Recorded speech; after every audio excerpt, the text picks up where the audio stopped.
పరిశుద్ధుడును ప్రభువును మన రక్షకుడైన ప్రభు అయిన యేసుక్రీస్తు ప్రభుల వారి పరిశుద్ధ నామమున ప్రియమైన మీ అందరికీ ఉదయకాల శుభములు. 94వ కీర్తన 13, 14, 15 వచనములు. భక్తిహీనులకు గుంట త్రొవ్వబడు వరకు నీతిమంతుల కష్టదినములను పోగొట్టి వారికి నెమ్మది కలగజేయుదువు. యెహోవా తన ప్రజలను ఎడబాయువాడు కాడు, తన స్వాస్థ్యమును విడనాడువాడు కాడు. భక్తుడు మాట్లాడుతున్నాడు. భక్తిహీనులకు గుంట తవ్వబడు వరకు, భక్తిహీనులకు గుంట తవ్వబడుతూనే ఉంటుంది.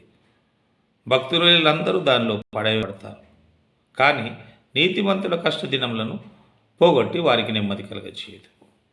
నీతిమంతులు అనేకమైన కష్టాలు అనుభవిస్తుంటారు.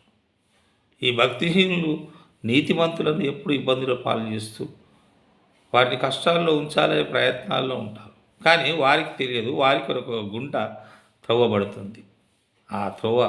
ఆ గుంట త్రవ్వబడు వరకు మరి నీతిమంతుల కష్టదినములను పోగొట్టి వారికి నెమ్మది కలగజేయదు.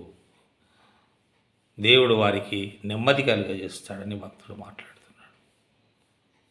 నీతిమంతుల కష్టదినములను, నీతిమంతులకు ఉండే కష్టదినాలన్నీ మరి ఆయన దేవుడు పోగొట్టి వారికి నెమ్మది కలుగజేయదు. అలాగే యెహోవా తన ప్రజలను ఎడబాయువాడు కాడు. దేవుడు ఎప్పుడు దేవుని యొక్క ప్రజలను ఆయన ఎడబాసే దేవుడు కాదు. అలాగే తన స్వాస్థ్యమును విడనాడువాడు కాడు. మరి నీతిమంతులంతా దేవుని యొక్క స్వాస్థ్యం, దేవుని యొక్క ఆస్తి, దేవుని యొక్క సంపద. ఎవరైనా సంపదను కానీ ఆస్తిని కానీ వదులుకోవాలనుకుంటారా? ఎవరూ కూడా మన ఆస్తిని, మన సంపదను మనం వదిలిపెట్టాలని అనుకోము. దేవుడు కూడా అలాగే మరి తన ప్రజలను ఎడబాయేవాడు కాదు. దేవుని యొక్క ప్రజలను ఎప్పుడు ఎడబాసే దేవుడు కాదు. తన స్వాస్థ్యమును, ప్రజలైన తన స్వాస్థ్యమును, తన ఆస్తిని, తన సొంత ఆస్తిని విడనాడువాడు కాడు. అలాగే మరి నీతిని స్థాపించుటకై న్యాయపు తీర్పు జరుగును. నీతి స్థాపించబడాలంటే తీర్పు న్యాయమైనదిగా ఉండాలి. మరి నీతిని స్థాపించుటకై న్యాయపు తీర్పు జరుగును. యథార్థ హృదయులందరూ దాన్ని అనుసరించారు.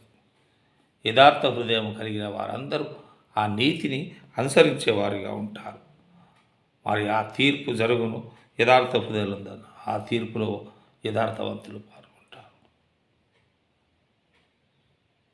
మరి నీతిని స్థాపించడానికి న్యాయపు తీర్పు తప్పకుండా జరుగుతుంది.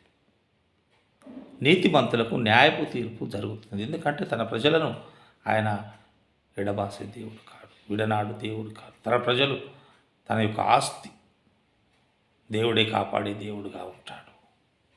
దేవుడే న్యాయపు తీర్పు జరిగించే దేవుడుగా ఉంటాడు. యథార్థ హృదయులందరూ దాన్ని ఒప్పుకోవాల్సిందే, దానిని అనుసరించవలసిందే.